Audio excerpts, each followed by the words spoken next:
Hello hello. Okay guys, हेबलर का 6 का 8 start करने लगे हैं। ये 6 का 8। तो हमने शेयर और मोमेंट की डायग्राम बनानी है। तो यहाँ पर आ जाते हैं इस सवाल पे। ये हमें डायग्राम गिवन है, सही है। बहुत सिंपल है। एक बीम है, उस पर वेरिएबल डिस्ट्रीब्यूटेड लोडिंग है, A X A Y B Y reaction force है, और यहाँ पे क्लॉकवाइज क्या हो रही है, मोमेंट लग रहा है। सबसे पहले हमने रिएक्शन निकाला है समीशन एफ वाई करके। F I equal to 0, Y पे कितनी फोर्स लग रही है, एक ए वाई लग रही है, एक बी वाई लग रही है, और एक इसका रिजल्टेंट लगेगा। वी डी एल का रिजल्टेंट क्या होता है, 1/12 बेस इंटू हाइट। हाइट कहते हैं मैक्सिमम वाले को, और बेस कहते हैं ये 12 है टोटल, सही है। ये जो है सवाल में गिवन है। तो रिजल्टेंट आ गई। यहाँ पे हमने एफ वाई से एक इक्वेशन बनाई, मोमेंट से एक इक्वेशन बनाई। मोमेंट कौन कौन लगाएगा, ए वाई हमने क्लॉकवाइज पॉजिटिव लिया है, तो ए वाई अगर यहाँ से मैं मोमेंट ले रहा हूँ तो ए वाई इसको क्लॉकवाइज घुमाएगा, तो A Y into 12 positive, F R into अच्छा अब एफ आर कहाँ पर लगेगा, ये रहा 1/3 बेस पे लगता है। यहाँ पे भी देख लेते हैं। एफ आर जो लगेगा वो लगेगा 1/12 मल्टीप्लाई बाय 1/2। अच्छा, ये तो इसमें डायरेक्ट हुआ है भाई, क्योंकि आपका जो एफ आर है ना वो ट्राइंगल के सेंटर में लगता है। सही, ट्राइंगल के सेंटर में लगता है, तो ट्राइंगल के 1/3 टाइम्स बेस पर लगता है। तो जो मोमेंट आर्म आपका बनेगा एफ आर का पॉइंट ओ के साथ, वो कितना बनेगा, 1/3 टाइम बेस। ये आपका मोमेंट आर्म होगा। बेस कितनी है हमारी, 12 है, तो ये कितना हो गया 12/3। तो यहाँ पे हमने लिख दिया, सही है। एफ आर हमारा 900 है। यहाँ से हमारे पास ए वाई की वैल्यू आई, ए वाई की वैल्यू ऊपर डाली, बी वाई की वैल्यू आ गई, सही है। और ए एक्स तो हमारा 0 होगा, क्योंकि जितनी हमारी एक्स, तकरीबन हम एक्स पूरे हर सवाल में जो एक्स की फोर्सेस हैं ना उन्हें 0 ले रहे हैं। उन्हें हम बोलते हैं कि यार वो left hand right hand side balance हो गई, तो इसकी वजह से जो है हम एक्स 0 ले लेंगे जो एक्स पे फोर्सेस हैं। उसके बाद हमने क्या किया, उसके बाद हमने इसको काट दिया। अब जब मैं इसको काटूंगा तो ये इतना ट्रायंगल बन जाएगा। अब ये बन गया कितना, इतना ट्रायंगल बन गया, और मेरे पास ये डिस्टेंस हो गया x। अब मैंने सेंटर में से नहीं काटा, मैं इसको काट सकता हूँ 0 से लेके और 12 तक, कहीं भी इसको कट लगा सकता हूँ। तो जब मैं इसको काटूंगा तो इसके अंदर से निकलेंगी एक x जिसको हम 0 कहते हैं, तो इसका फ़ायदा नहीं है। एक हमारी निकलेगी शेयर v, और एक हमारा बनेगा मोमेंट, एक हमारा बनेगा मोमेंट, सही है। तो ये हमारा ट्रायंगल है। मोमेंट हमने पहले हमारा कैसे बन रहा था, क्लॉकवाइज बन रहा था ना मोमेंट, ये अब हमने एंटी क्लॉकवाइज लिया जब काटा, तो moment anti clockwise, shear force, और एफ रिजल्टेंट इसकी एक अपनी लगेगी। टोटल 12 है, ये एक्स है, ये ए वाई है, और यहाँ ऊपर कितनी लग रही थी 150, और यहाँ पे हमारी लग रही है एफ आर ए डैश।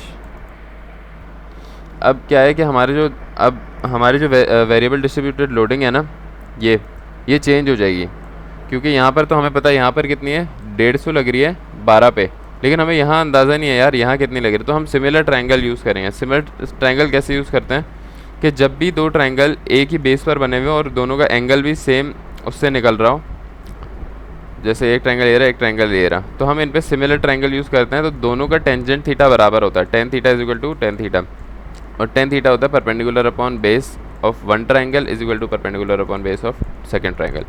तो हम लोग ये यूज़ करते हैं। तो इसका परपेंडिकुलर है 150 और इसकी बेस है 12, और छोटे वाले का परपेंडिकुलर है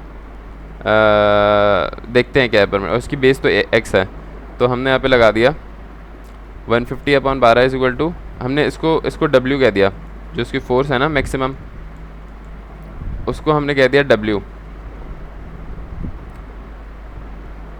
सही है। अगर इसकी 150 है तो हमने इसकी मैक्स फोर्स को डब्ल्यू कह दिया।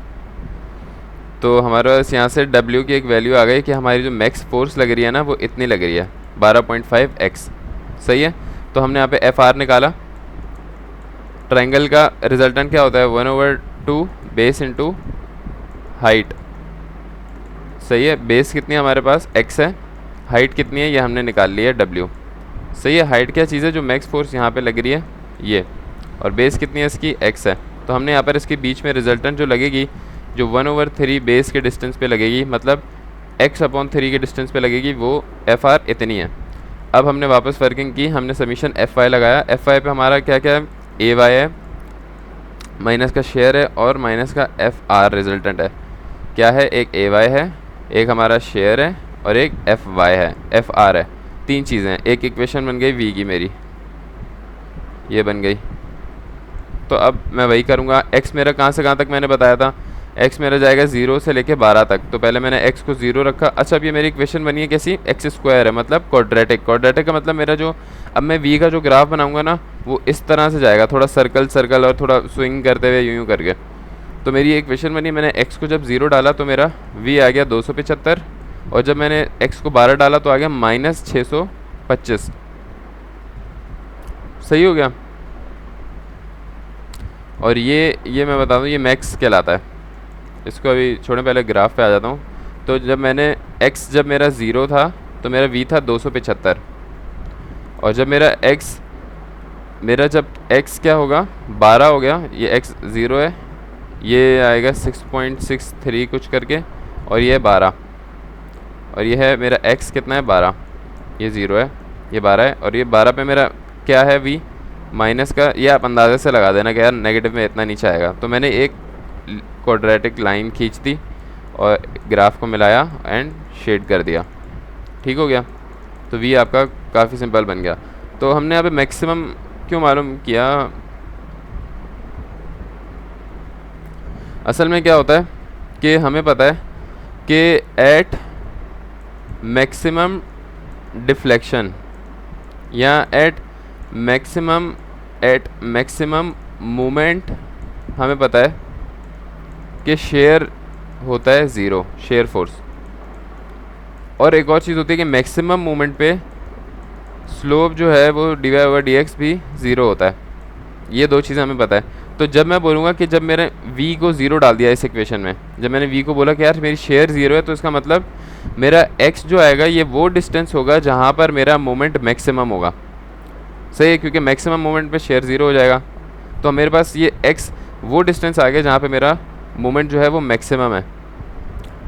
सही हो गया।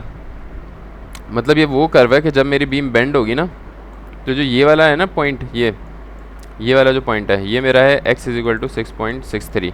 इसमें ग्राफ में हमारी ऐसी मदद करेगा कि जो बेंडिंग हमारी, जैसे ये चली है बेंडिंग, मतलब ये ऊपर से बेंड होता मैक्स पॉइंट पर पहुंचा। अब बिल्कुल सेंटर में नहीं कर देना आपने, इसको 6.63 पे करना है। जैसे ये है ना, मैं आपको लाइन से ड्रॉ करके बताता हूँ कि मेरा ये यहाँ तक जो है, ये यहाँ तक पहुँचा। इसका मतलब ये मेरी बेंडिंग 6 पॉइंट थोड़ा सा आगे यहाँ तक पहुँचा, और फिर जो मेरी बेंडिंग है वो यहाँ तक आ गई, और फिर मेरी बेंडिंग जो है वो यहाँ तक आ गई। ये वाला हिस्सा और ये वाला हिस्सा, सही है। यहाँ पर मैंने ड्रॉ कर दिया ग्राफ के ज़रिए। इसको समझो, इसको मैंने खोल दिया। नेक्स्ट चीज़ हम मूवमेंट पे ही करेंगे। मूवमेंट पे कैसे होगा कि हमारे पास फिर समीशन मूवमेंट लगा देंगे। क्लॉकवाइज हमने पॉजिटिव ले लिया, आपकी मर्ज़ी है जो भी करना है, क्लॉकवाइज पॉजिटिव ले लो, नेगेटिव ले लो। हमारा मूवमेंट एंटी क्लॉकवाइज लगा तो ये माइनस में आ गया। मूवमेंट कौन कौन बनाएगा, एक AY बनाएगा जिसका डिस्टेंस कितना है x, एक FR बनाएगा जिसका डिस्टेंस कितना होना चाहिए x/3, और एक आपका वही जो मूवमेंट लग रहा है वो। शेयर नहीं बनाएगा क्योंकि इस पॉइंट पर जितनी भी फोर्सेज हैं वो नहीं बनाएगी, सिर्फ मूवमेंट होगा वो बनाएगा। तो FR × x/3, ये SR आ गया। मूवमेंट की क्यूबिक बनी है। अब क्यूबिक कैसी होती है, क्यूबिक देखो, जो पैराबोला है ना वो थोड़ी ऐसे लाइन होगी, जो क्यूबिक होगी उसमें थोड़ा गोलाई ज़्यादा होगी। सही है, जितना मुझे पता है उतना मैं बता रहा हूँ। तो यहाँ तक आ गया हमारा। हमने x जो है हमारा 0 रखा तो मोमेंट भी 0 आ गया। हमने x को जब 12 रखा मैक्स पे तो मोमेंट मेरा -300 आ गया, और मेरा x जो है वो 6.63, मतलब मैक्सिमम पे मेरा क्या आ रहा है 1216। सही है भाई। यहाँ पर भी आपने, यहाँ पे अगर आप x की वैल्यू 6.63 रखोगे तो मेरे ख्याल से ये v आपका 0 हो जाएगा। तो इसलिए 6.63 पे v 0 लिया हुआ है हमने। तो अब मैं पॉइंट लगाने लगा हूँ, x 0 है तो मोमेंट आ गया 0। सही, ये आपने ऊपर शेयर की बनानी है, नीचे मोमेंट की साथ साथ बनानी है साइमल्टेनियसली। और एंड पे क्या है, m जब आएगा आपका एंड पे x 12 पे कितना है -300, तो x 12 पे कितना है, मैं अंदाजे से यहाँ लगा दो, यहाँ लगा दो, ये -300 मैंने उसको बोल दिया इतना है। और बीच में एक पॉइंट लगेगा कि x 6.63 पे 1216, तो माइनस, तो 6.63 ये रहा, ऊपर भी हमने ये रहा, तो यहाँ पे मैं भले मैं यहाँ लगा दूँ पॉइंट, यहाँ लगा दूँ, कहीं भी लगा दो, एक अंदाज़ा बताना है आपने। यहाँ लगा दिया मैंने। अब मेरी क्या है लाइन, वो है क्यूबिक है, तो क्यूबिक में मेरी इन सब पॉइंट को जब मैं जोड़ूंगा तो ऐसे जोड़ूंगा, और जो एरिया है अंडर उसको मैं शेड कर दूंगा। सही हो गया।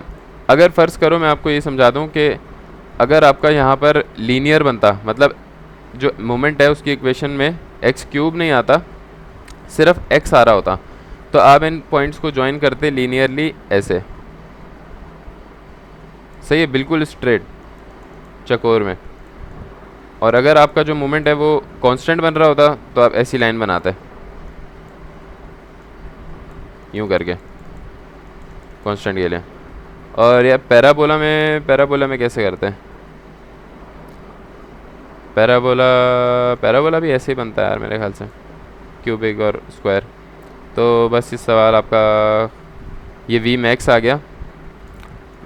मोमेंट मैक्स तो आपको पता है ना, मोमेंट मैक्स एक्स मैक्स पे आएगा 100 ये, और वी मैक्स आपका कितना है, ये रहा 625।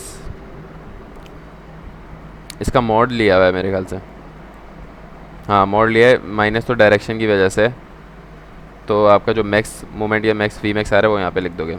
अच्छा ये भी एक कॉन्सेप्ट देख लेते हैं हम, क्या होगा कि सिग्मा बराबर होता है एम वाई अपॉन आई के, सिग्मा बराबर होता है एम वाई अपॉन आई के।